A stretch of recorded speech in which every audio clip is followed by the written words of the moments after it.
Hello, everyone, and thank you so much for joining me on a new week of Invisible Not Broken.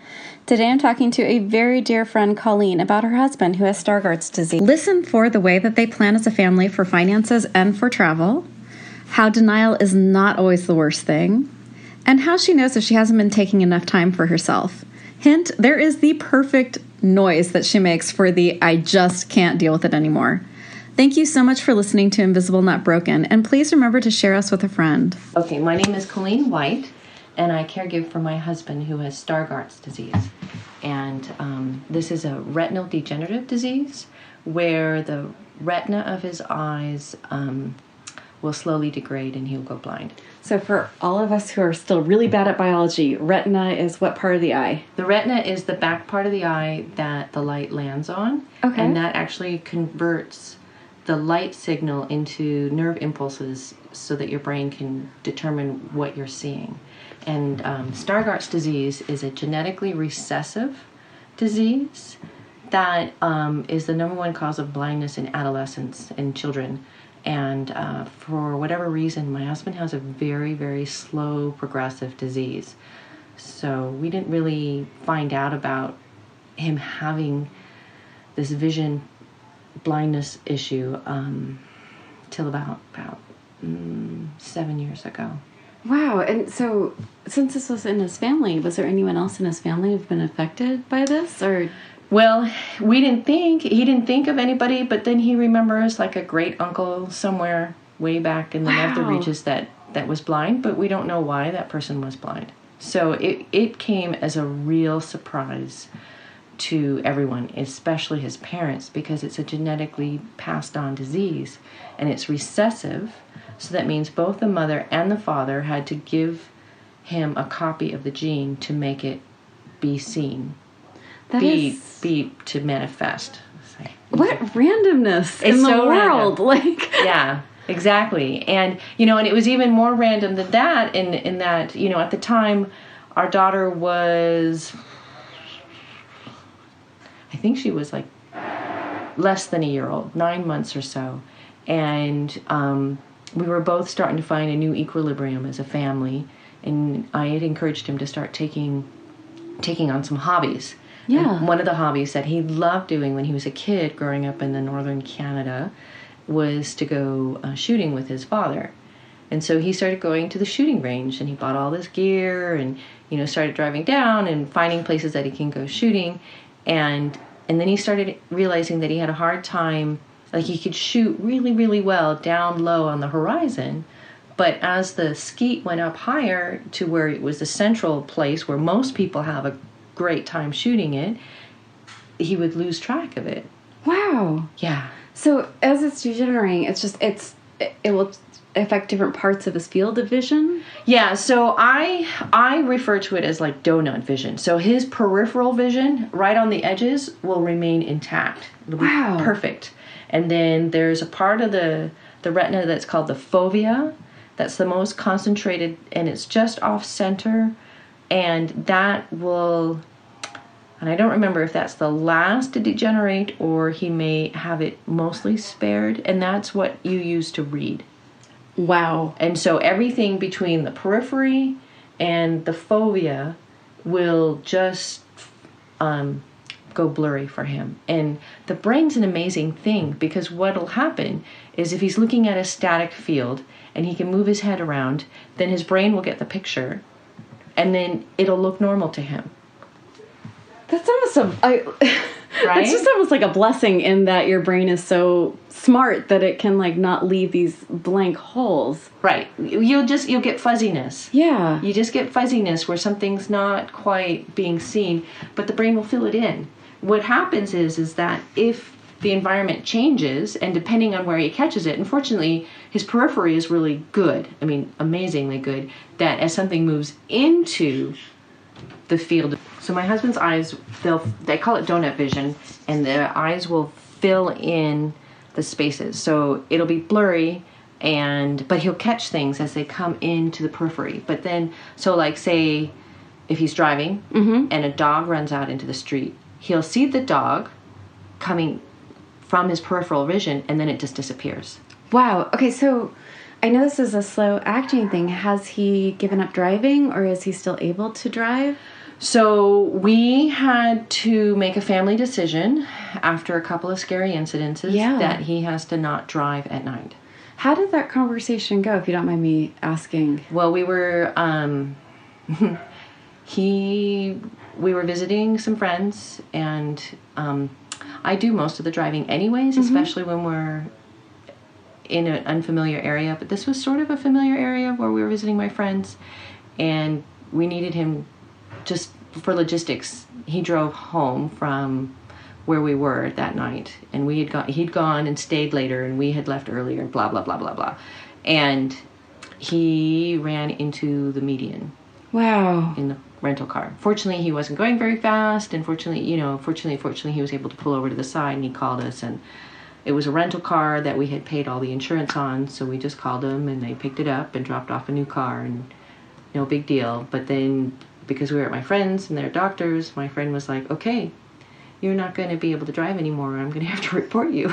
Wow. But I mean, that's almost like a mercy that you didn't have to bring it up. Or that was a hard discussion that my husband had with me about driving, and that my parents weighed in on me driving. Like, that's a hard thing to give up as an adult. Yeah. Well, fortunately, we're only at the point where it's nighttime. And we can manage. I mean, there's things like he can't do guys' night out.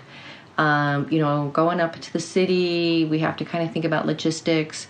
For him, Uber has been a blessing.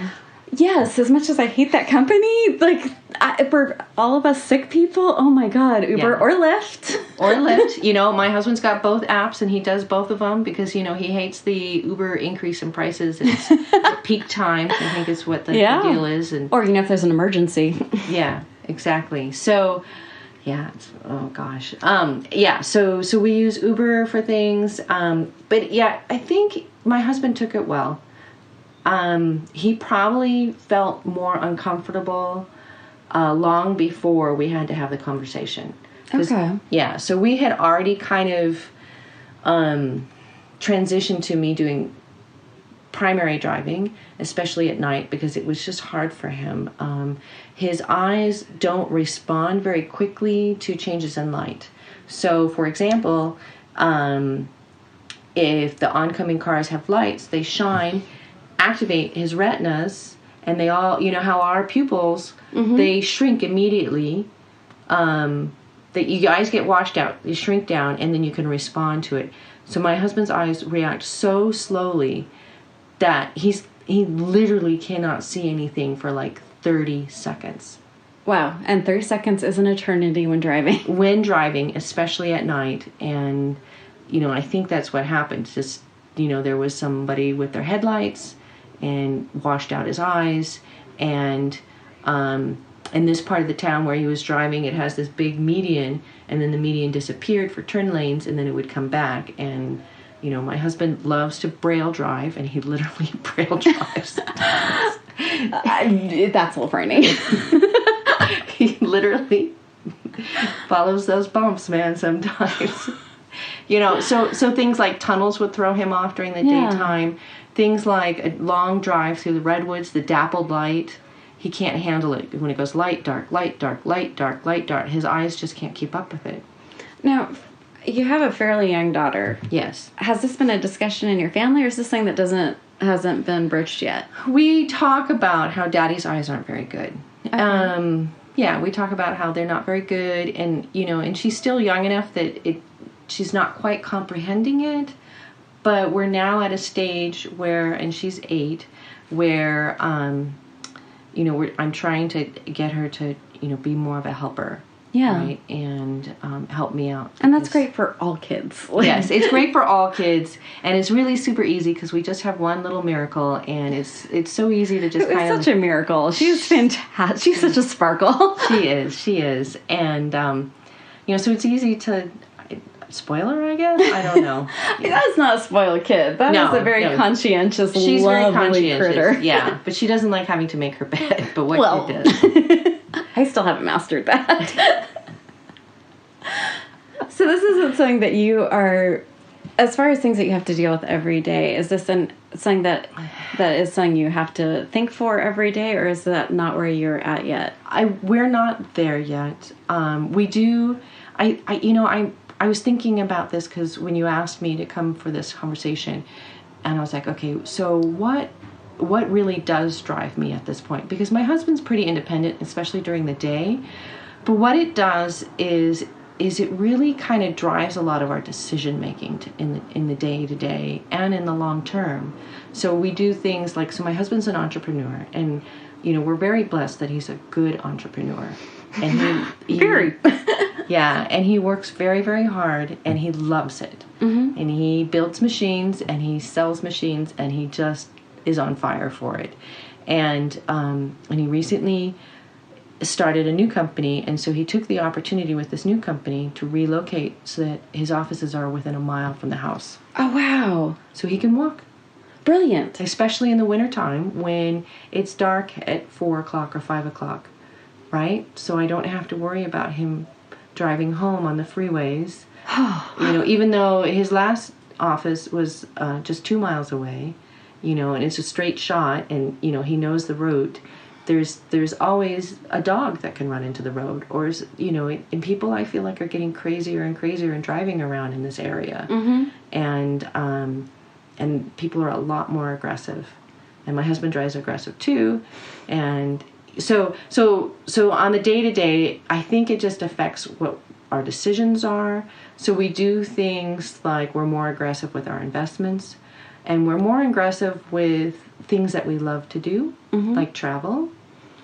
Which has been so much fun as your friend to watch you guys just take off, see the world. Like, yeah. I'm like half insanely jealous and half just so amazed. Yeah. So it was partly his vision that you wanted him to. Yeah, see things. When we met, we met at the international terminal at San Francisco Airport. You guys have a very cute, like, meet cute story. It's very rom-com. It's very rom-com. It's wonderful.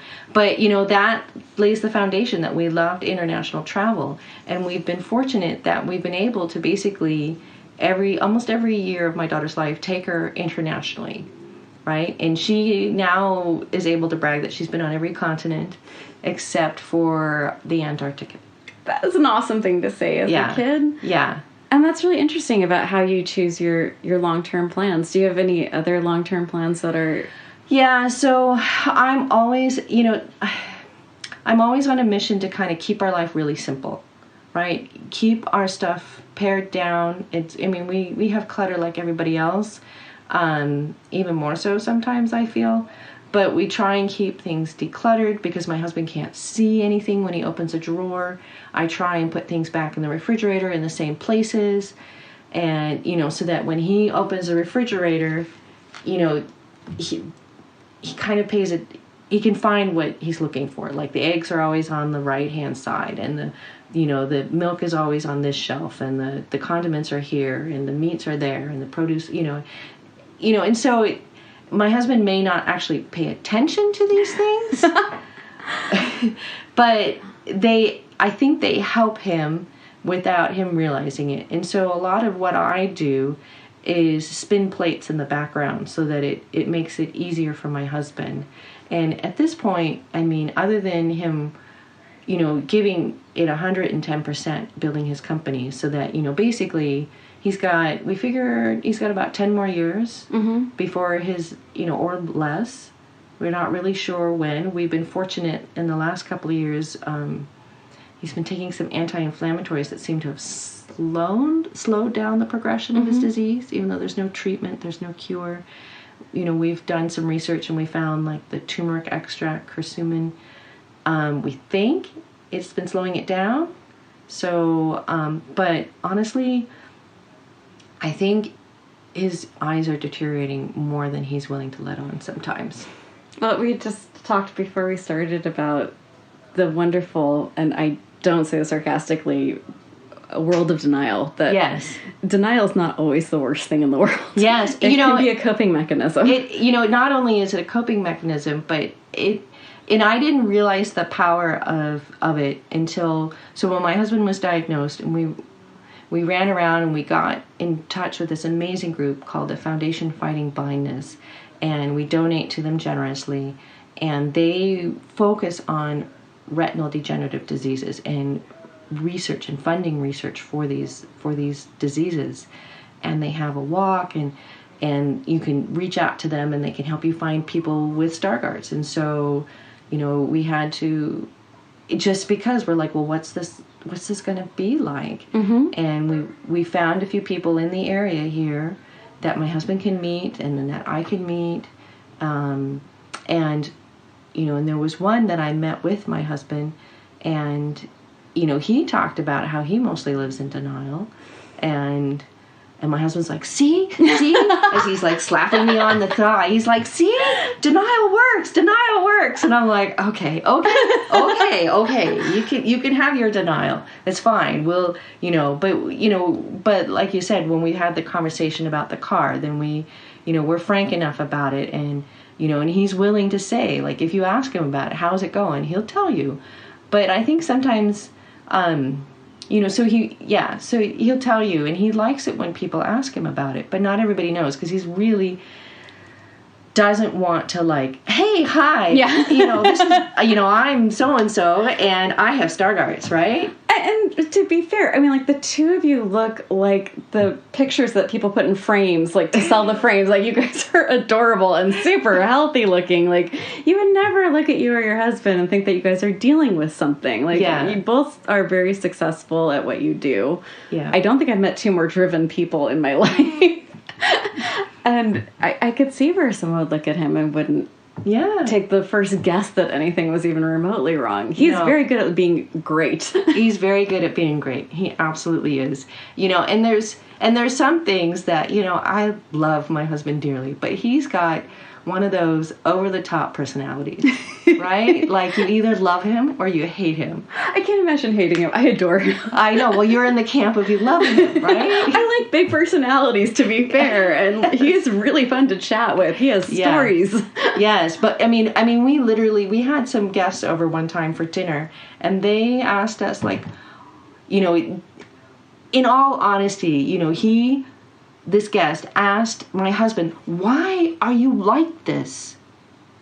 Right? I'm sorry, just like, no one can see my face right now, but I think my eyebrows went Botox high with that question. Wow. Like, right? He just, like, because my husband is very, he's got a lot of self-confidence. Yes. He's a very high self-confident person.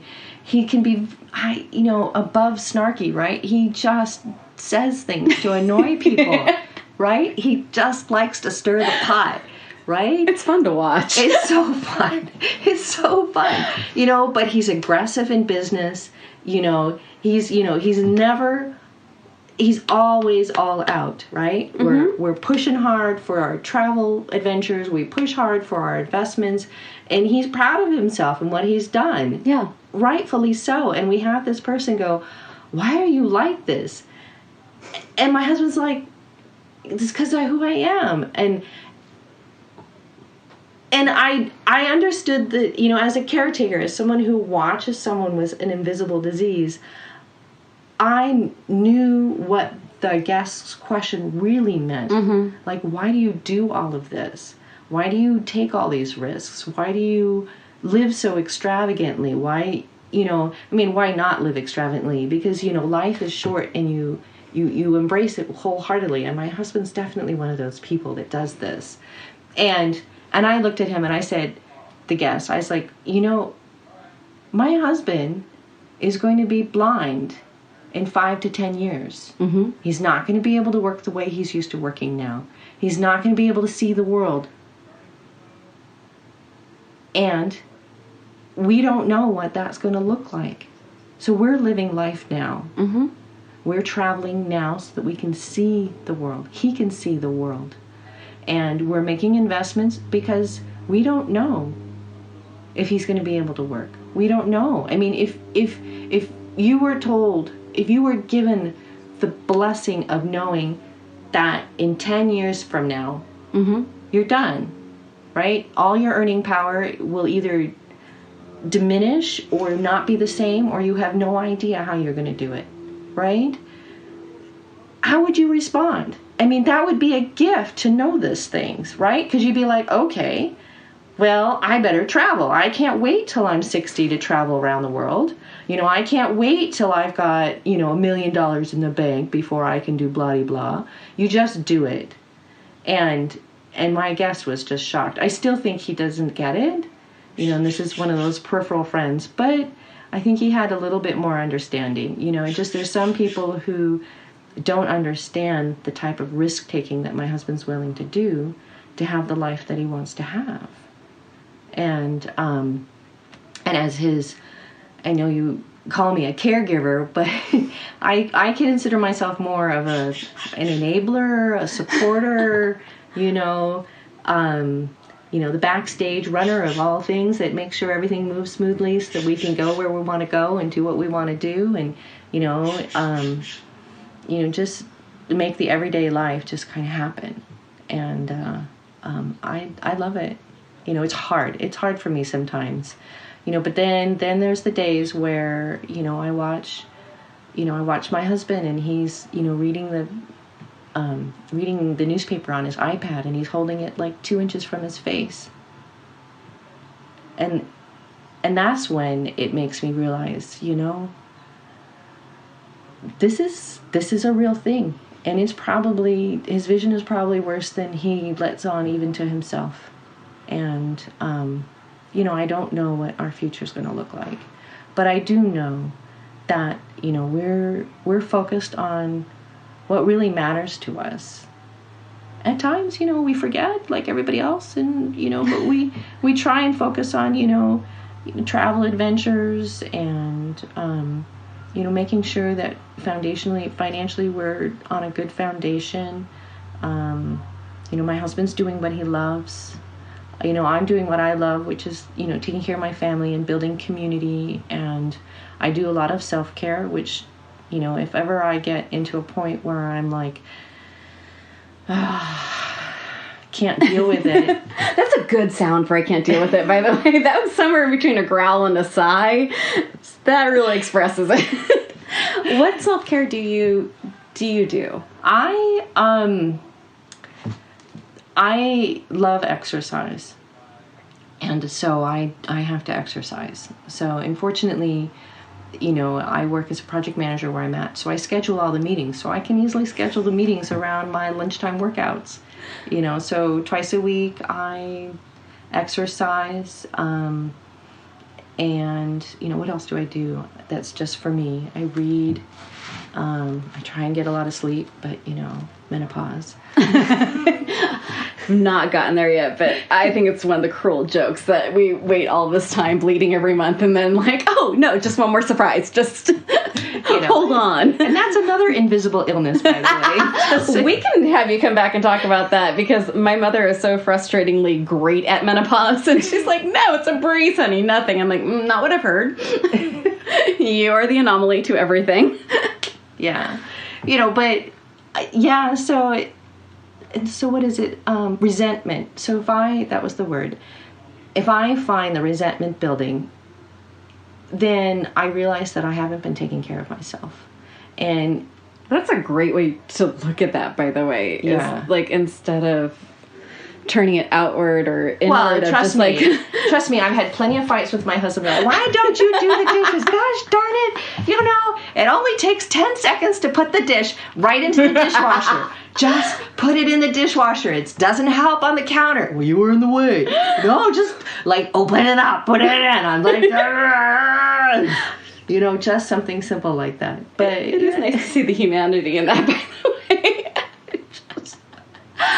Oh my God. It's so nice to know, like, even in the middle of the crazy, that you can go, okay, wow, I did not take care of myself right now.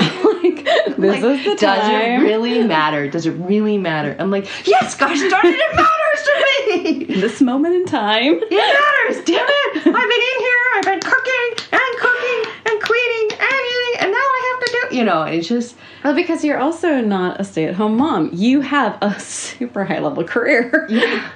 Well, not as high level. My husband keeps like, you should go for director. You should go for a director position. You're qualified for it. I'm like, dude, you have no idea, right? I need to be able to come home and do home stuff when I come home and make sure it's moving.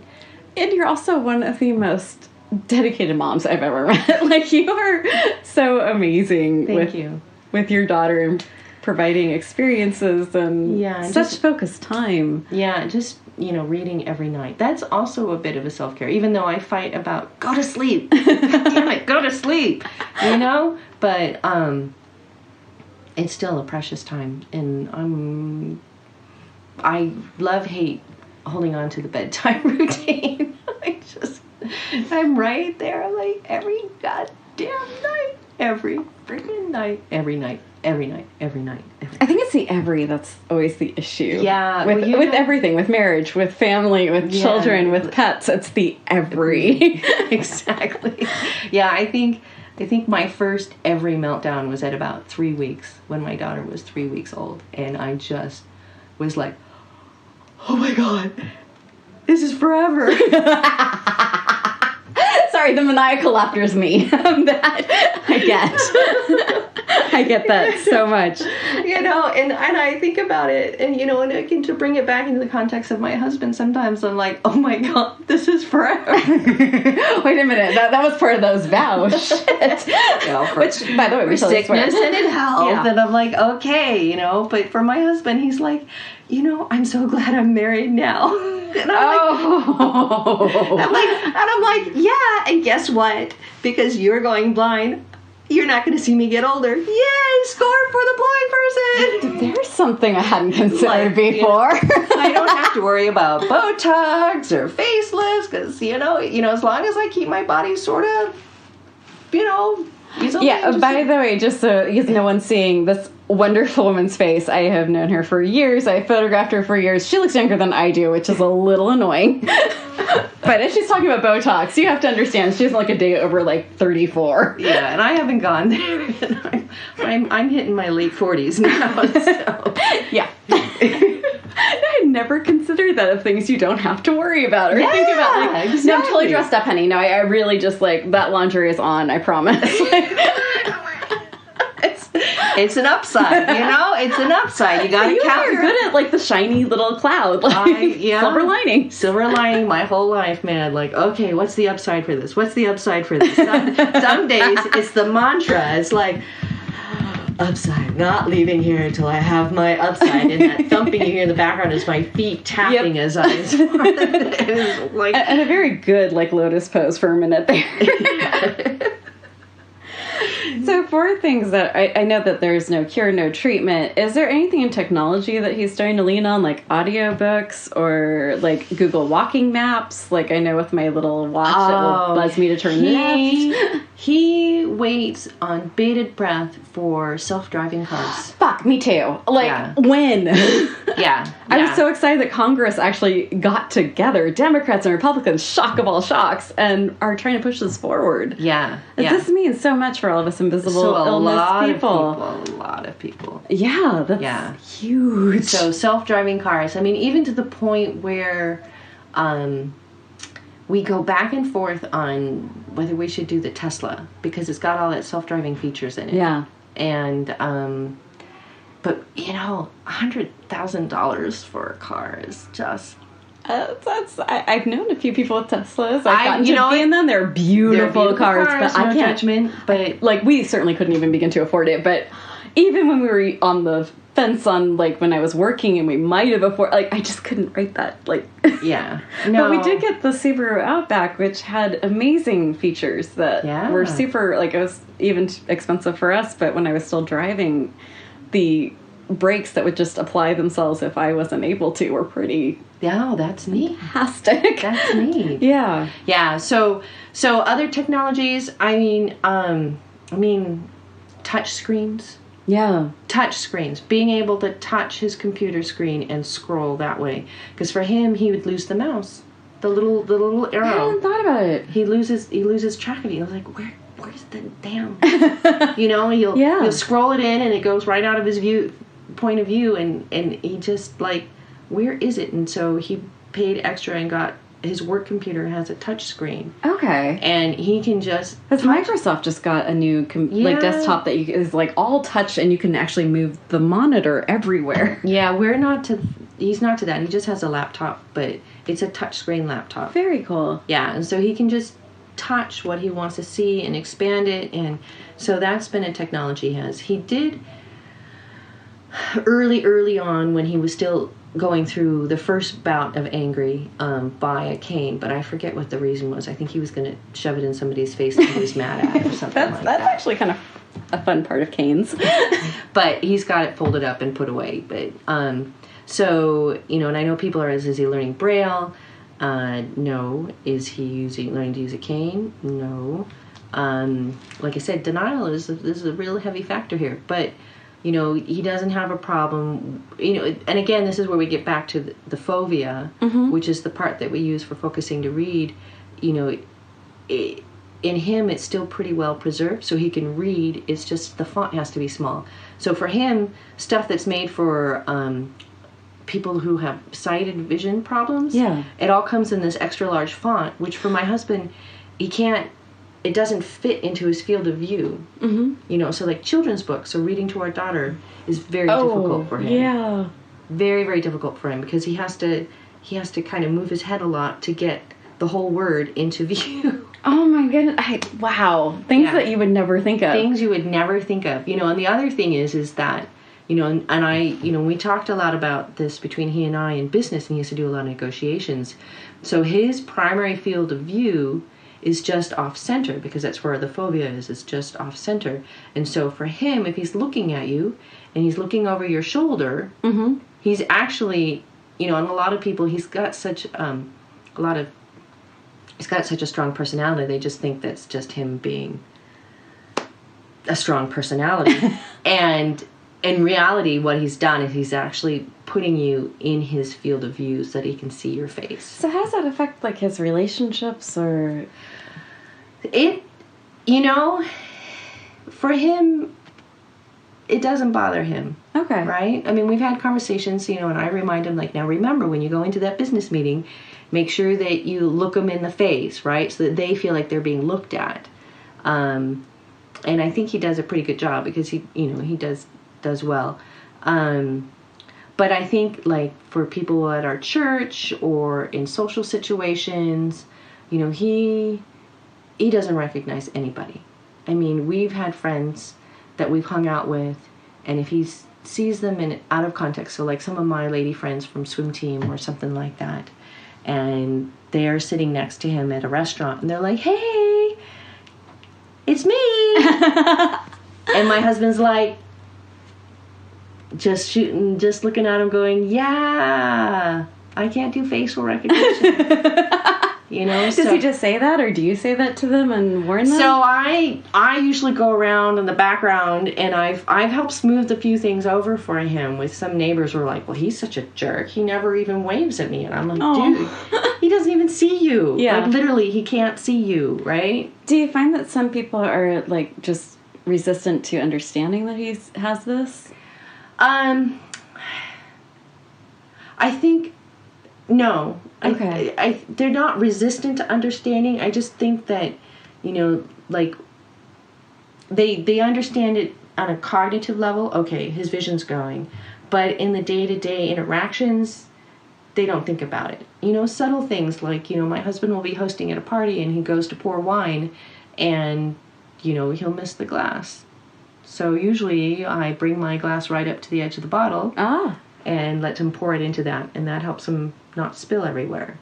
So little subtle things that, you wouldn't know otherwise. Yeah. But that's like a little coping mechanism, and for, some friends who, just thought my husband was just like uber arrogant,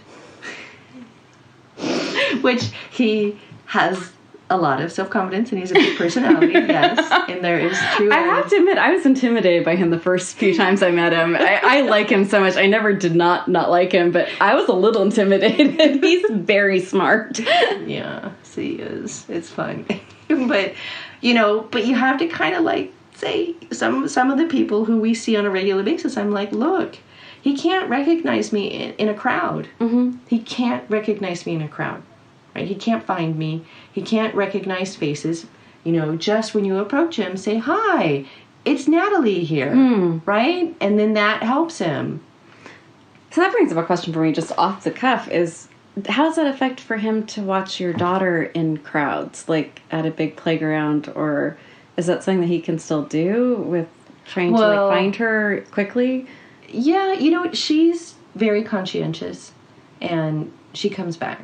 Oh, good, yeah. Yeah. And she's not at the age of reason, which is nice. Yeah, she's at the age of reason where, you know, Daddy has a hard time seeing you, you know, and we've always in crowds, like if we go to Disneyland or anything like that, you know, she's pretty darn sweet, and she gets overwhelmed quite easily, so she's usually pretty close to us. Mm-hmm.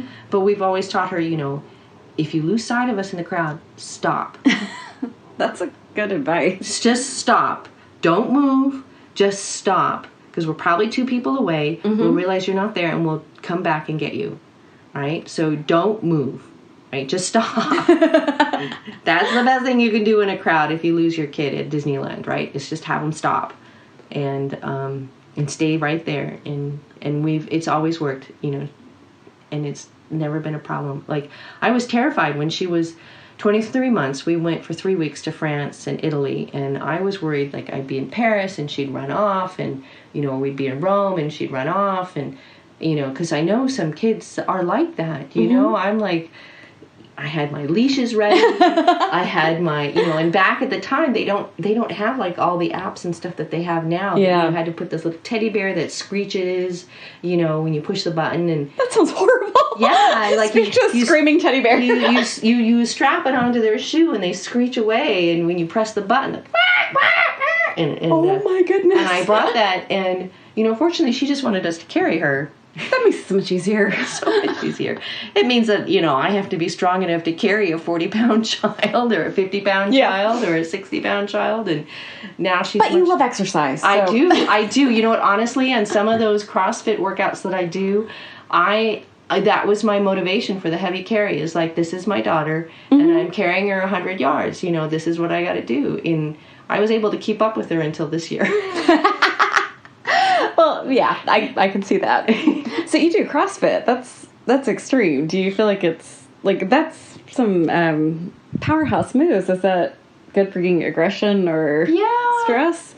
It's good with the stress. You know, it's good for me to feel strong in some areas. You know, just, you know, when you have a strong personality you're working out with, you know, when you're living with, then it's good to have some other areas where you feel strong.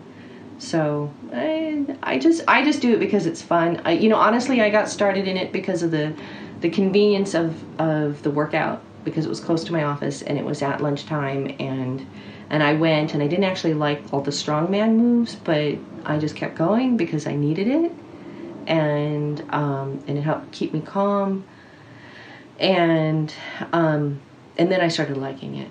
And it was, I consider it PE, because the stuff that I like are like the monkey bars and the climbing the rope. Oh, fun! Yeah, it's play. You know, it's like I go, it's off to recess time. I gotta go do recess. I'll be back. You know, but so that's just part of the fun of it. You know, but as far as any more caregiving, is there anything else that? Yeah, like are there questions that you hope that you would want someone to ask you about being a caregiver? Is there anything you wish people would ask you about your day or your life? Well, I know that, you know, and I have to get better at this, is that I do have a large load of stuff at home that I do. And, you know, part of it is because my husband's a workaholic. And part of it is because, you know, when he cooks in the kitchen, he makes a huge mess. Hence the dishwasher conversation. Well, he likes to, he likes to sprinkle the salt, and it just goes everywhere. And he's like, well, I'm just making sure it gets on it. And I'm like, okay, it's just going to get more like this, so I got to pick more of a chill pill. So I guess, I don't know what I would want people to ask me. I think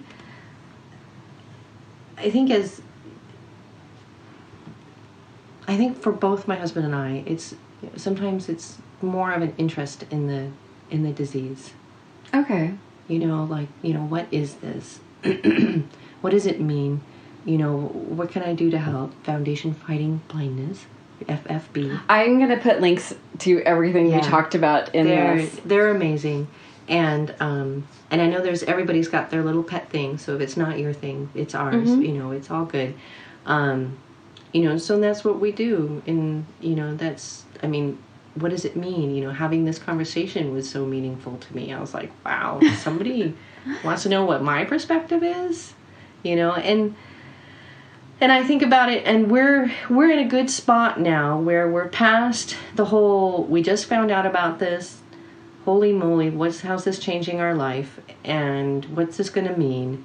And we're kind of in a sweet spot where, we haven't experienced another level of reduction in independence, basically. But a storm's coming. And how did you handle this first storm as a couple, going through that first round of, this is the diagnosis, there isn't anything we can do about it? How did you guys work through this together? Well, we almost got divorced, but did not know that. Well, there was a whole bunch of extenuating circumstances, and my husband there was a whole bunch of things. This was just kind of the one of a piece of a big puzzle that was going on at the time. He was in an argument with his business partner over it, and my husband was just really trying to push to make his first business a success for him, because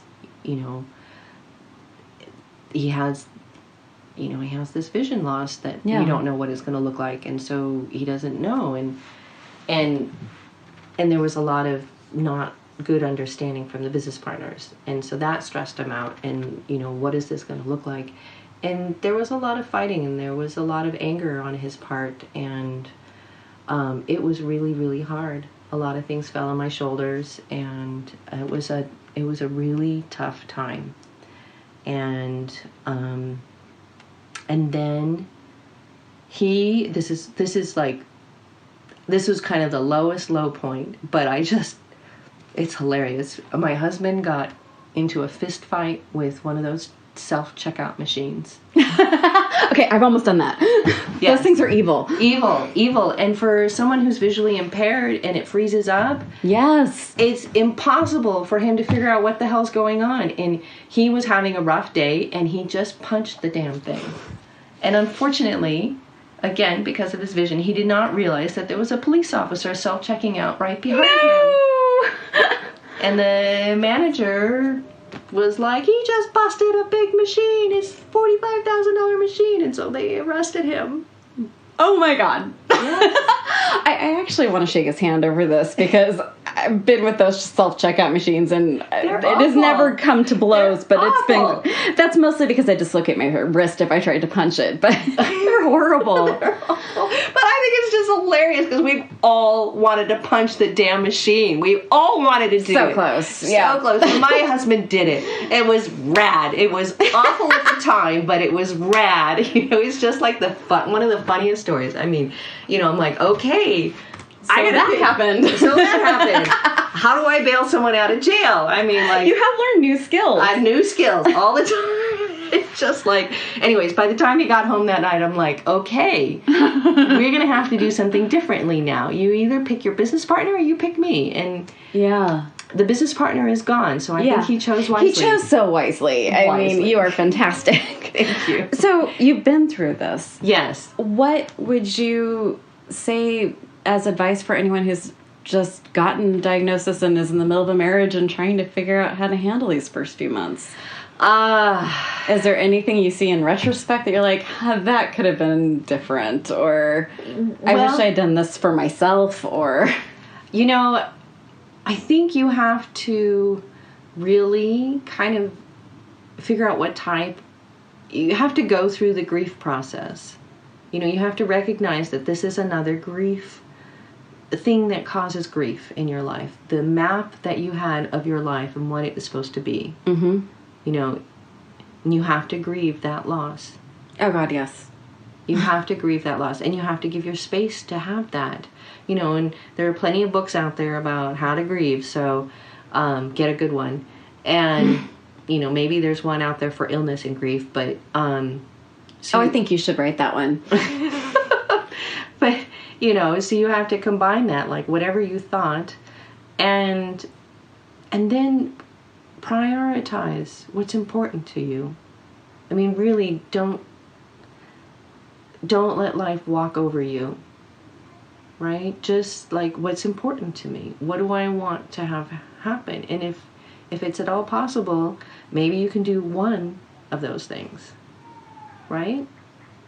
Wow. I think that there's so much resource for people who are sick and they're grieving what their life is supposed to be. Yeah. But I don't think there's enough for caregivers on what you thought your life was going to look like. Yeah. Yeah. And I mean, honestly, I take my wedding vows seriously, in sickness and in health. Yeah. You know, and for me, I don't know what the future holds right now. You know, I feel like my marriage is a gift. It's a struggle, but it's also, you know, something that I had given up on, and now I have, you know, the family of my dreams, and I know that sometimes I think about what the future looks like and what the next level of debilitation could bring to our family. Like, what is it going to be when my husband can't drive? And I practice a bit of denial about it too. Fair. You know, I'm just like, okay, that's right. So when we do these things, and, you know, and we just kind of like, well, maybe when my daughter's 16, then she can start driving him around and have that be part of her job, you know, maybe. That's some good father-daughter bonding time, too. Yes, well, and he won't be able to see what is going to scare him. Like, yeah, well, you know what, my husband's an excellent, you know, he's already got this mapped out, honestly. Awesome. You know, because he loves to ski, and he's a superb skier. Like, dude lived on a mountain, and every weekend through his, like, late childhood through his teen years, and this man likes to do the off-piste, right? He's one of those dudes that, like, climbs up over the edge and says, this looks good enough, I'll drop down into this. And I'm just like, I see you in the lobby. I'll be the one by the fireplace with the cocoa. I'm like, I'm done. No, actually, I'm actually a pretty good skier, but I don't do that. But he wants... He's a serious badass. Like, he's a badass. This does not surprise me at all. He's a badass on the mountain, man. And he's trying to cultivate our daughter so that he could be his guide. You know, because he's got, you know, there's kind of one of the things is, like, when you're at a certain level with some of these things, you got to have someone who's at your level. And so there's a few things that, you know, that looking into the future, I'm like, okay, you know, what's the next level of debilitation? You know, I'm not really sure. I mean, I'm a primary driver. Mm-hmm. When my husband doesn't have to, you know, he'll drive to work and back, and he tries not, you know, and he drives in familiar places, but beyond that, he really is uncomfortable with it. And, you know, he's self-aware enough that he's willing to admit it. Okay. You know, and he, you know, fantasizes about living in a city like London or Rome or Paris, or where, you know, the public transportation's amazing. Yeah, I mean, just for anyone listening, we live here in the Bay Area, and you live in the area where there is absolutely zero public transportation, except there's a bus. There's an ancient train that travels once an hour. Yeah, it's ridiculous. The transportation here in Northern California is it's primeval. It's ridiculous. Yeah, and we've had conversations about, like, what does our home look like, and we have to always be in a high walkability house. Yeah. Right? Like, oh yeah, wouldn't it be great to, you know, be successful and get one of those fancy houses out in the boondocks? And my husband's like, that would be like a jail sentence for me, because I would be so housebound, it would be ridiculous. I'd be able to not go anywhere. So, you know, we have to stay walkable. I mean, and these are kind of like the conversations that we have now that we think about in the future. And you know, for me, the biggest thing that when I think about it, I get concerned about is I don't want my husband to lose his joy for life. Yeah. Like, if he just gives up, and sits on the sofa, I think that would break my heart too. He is so full of life. He's so full of life, but there was a spot of that at the beginning when he was diagnosed, and there was some of that, and that was hard. Yeah. That was all part of that whole, smashing the self-touch screen and everything, and it was all kind of in that year or two of trauma, and there was some of that, and I don't know what that's going to look like as it gets more and more debilitating for him. I don't think he does either, and I think we'll take it one step at a time. I hope we can just keep being in denial and just kind of shift around, shift our expectations. I'm like, okay, so we, don't do this and we'll do that, right? And just keep finding ways to move around it. Be like water, always finding a path. That's a beautiful way to phrase that. So that would be my biggest fear, that I've not even uttered out loud to my husband ever, is that I don't want him sitting on the sofa and withdrawing and not being engaged in anything. That's heartbreaking. Yeah. I mean, that's why you're such, you're a heroine, just... I did not pay her to say this. No, you did not. But I follow you because you went from being this amazing, gorgeous photographer. Gorgeous. Something you loved and were so good at. And you still are. It's just, it's not very kind to your body. And you've transitioned into other, you just have this creative drive in you, and you just force yourself into this podcast to express your creativity, into your drawings, into your books, and that's an inspiration too. My mom calls me, I don't remember the name of the dolls, but they're these dolls that you would hit and they'd fall down, but they'd come right back up again. Yeah. No, it's amazing, you just have to be like water. Water always finds its path. Always. I go with like the mean way of, the only way to get through hell is to go straight through it. It's like my mantra, but I'm going to shift it over to water finds its path. Yeah. Much prettier and nicer way to phrase. Yeah, I mean, water still goes through some pretty hellish places. It certainly does. But the nice thing about water is it, it changes, it reforms, and it comes back, and it finds its path, So we've come to the end of our discussion, and I'm going to ask you a question. You don't have to answer it, but I've never heard you swear. Okay. So my question is, because I swear all the time, especially on this podcast, this is the least amount I've sworn on a podcast. Do you have a favorite swear word?